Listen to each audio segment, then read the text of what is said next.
June 14న నేను railway Koduru ఎమ్మెల్యేకి message చేశాను, కంగ్రాచులేషన్ సార్ అని చెప్పి, త్రూ ఫేస్బుక్. మీరే మెసేజ్ చేశారా ఫస్ట్ టైం? యా, నేనే మెసేజ్ చేశాను, మీరు కంగ్రాచులేషన్ సార్. ఏం జరిగింది ఫస్ట్ నుంచి చెప్పండి, క్లియర్ గా చెప్పండి. Ready ma'am, start. కొంచెం బై మార్ స్టార్ట్, వాయిస్ గట్టిగా చెప్పండి.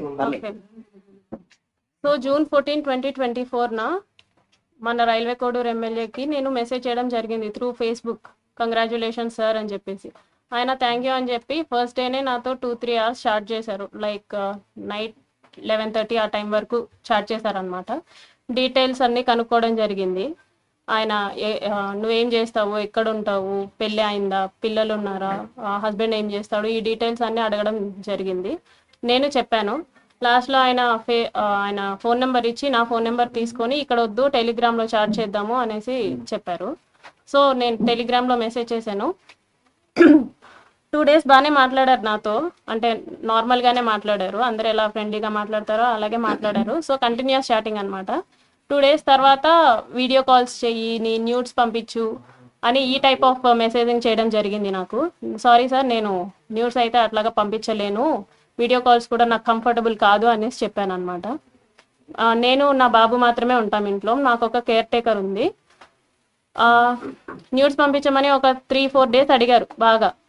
నేను పంపను అనేసరికి కొంచెం బెదిరించడం లాంటివి చేశారనమాట.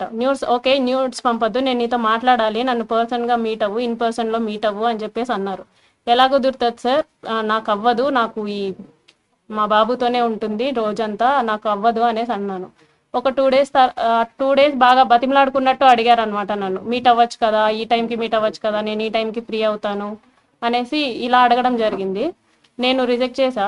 ఆ తర్వాత కొంచెం ఆయన అధికారం చూపించడం, లైక్ నేను రైల్వే కోడూరు ఎమ్మెల్యేని, నా కోడూరు ఇది ప్రస్తుతానికి, నువ్వు ఇక్కడే జాబ్ చేస్తున్నావు, నీ ట్రాన్స్ఫర్ కూడా నా చేతిలోనే ఉంటుంది, నీ ప్రమోషన్స్ కూడా నా చేతిలోనే ఉంటుంది అని ఈ టైప్ ఆఫ్ మాటలు మాట్లాడడం స్టార్ట్ చేశారనమాట. నాకు అర్థమైంది, సార్ మీరు ఎంత చెప్పినా సరే నేనైతే కలవడం జరగదు అనేసి నేను చెప్పాను. ఆయన ఫోర్స్ చేస్తూనే వచ్చారు. నేను ఈయనకి ఫోన్ కాల్స్లో మెసేజెస్లో చెప్పడం అర్థం కావట్లేదేమో అని చెప్పేసి నేను కలుస్తాను, జూలై 9th కలిశాను, for the first time July 9th కలిశాను.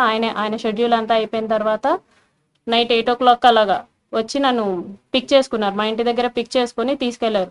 రైల్వే కోడూరు నుంచి కడప రూట్ వెళ్దాం అనేసి అన్నారనమాట.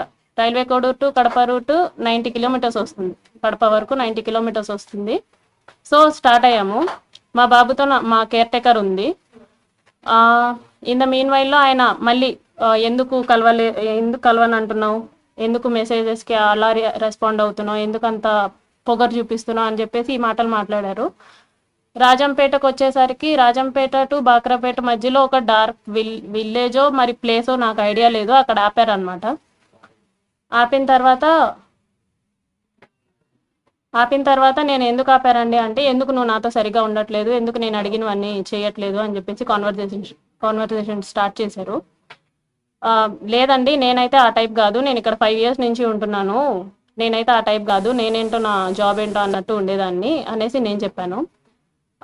నువ్వు నాకు సెక్షువల్లీ కావాలి అనేసి ఆయన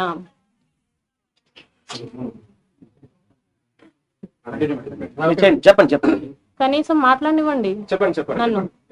ఓకే, సో ఆయన సెక్షువల్ సాటిస్ఫాక్షన్ కావాలి నాకు నీతో అనేసి అన్నారనమాట.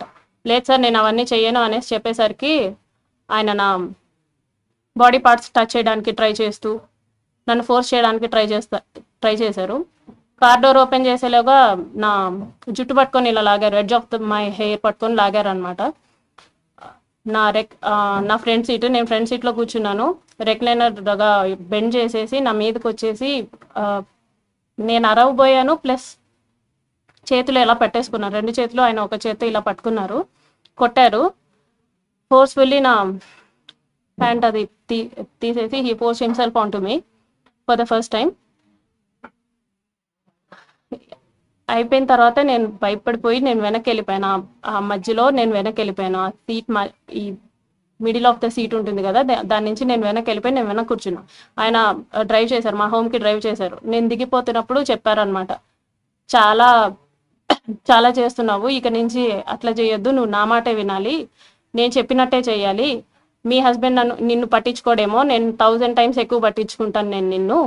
సో నేను చెప్పినట్టే చెయ్యి, ఇది ఎవరికి లీక్ చేయొద్దు అని చెప్పేసి ఆ టోన్లో నాతో మాట్లాడారు. నేను దిగేశాను. For the first time on July 9th నేను కలవడం జరిగింది. దాని తర్వాత ఒక 2 days గ్యాప్ ఇచ్చి మళ్ళీ స్టార్ట్ చేశారు, కలుద్దాం, మీట్ అవుదాం అని చెప్పేసి ఈ type of messages, video calls. ఆయన కంటిన్యూస్లీ వీడియో కాల్స్ నాతో చేసేవాళ్ళు. ఆయన ఏం చేసినా సరే నేను అతనితోనే ఉండాలి అనుకునేవాళ్ళు అనమాట.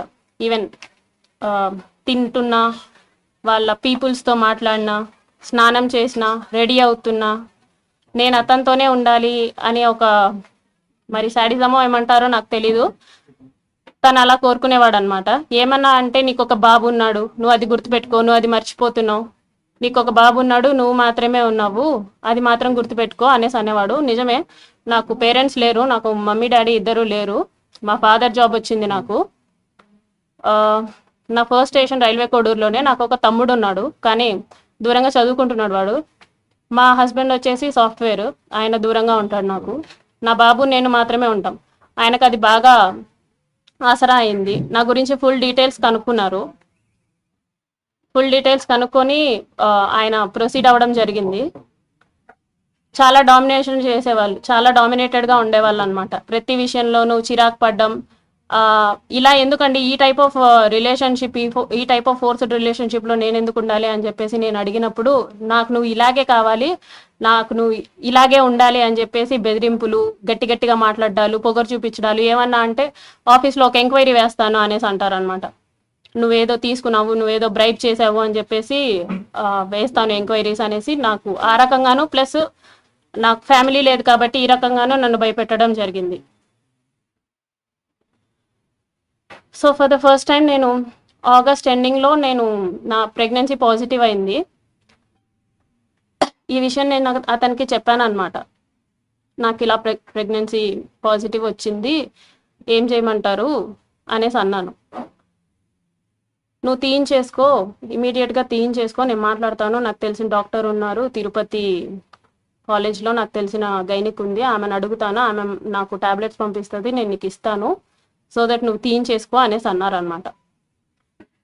లేదండి నేను తీయించుకోను, నేను ఉంచుకుంటాను అనేసి చెప్పాను.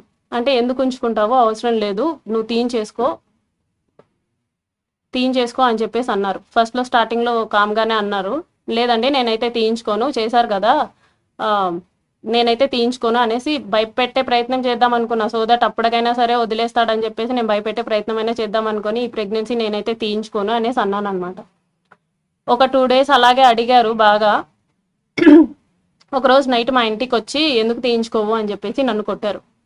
నువ్వు ఎందుకు తీయించుకోని అంటున్నావు అంటే, కార్లో తీసుకెళ్లడం మానేసి డైరెక్ట్గా మా ఇంటికి వచ్చారు, కార్ పార్క్ చేసి, ఎందుకు తీయించుకొని అంటున్నావు అని చెప్పేసి. మా బాబు నిద్రపోతున్నాడు, అప్పుడు నన్ను కొట్టారనమాట, ఎందుకు తీయించుకొని అంటున్నావు అనేసి. లేదండి నేను తీయించుకోను, మీరే కదా చేశారు, సో నేను తీయించుకోను, సమాధానం చెప్పండి అంటే, సరే మీ హస్బెండ్కి డివోర్స్ ఇచ్చేసి నేను నిన్ను పెళ్లి చేసుకుంటాను, ప్రస్తుతానికైతే తీయించుకో అని చెప్పేసి నార్మల్గా అష్యూరెన్స్ ఇచ్చినట్టు చెప్పారు. సో నీ హస్బెండ్తో నువ్వు డివోర్స్ తీసుకున్న తర్వాత నేను నిన్ను పెళ్లి చేసుకుంటానంటే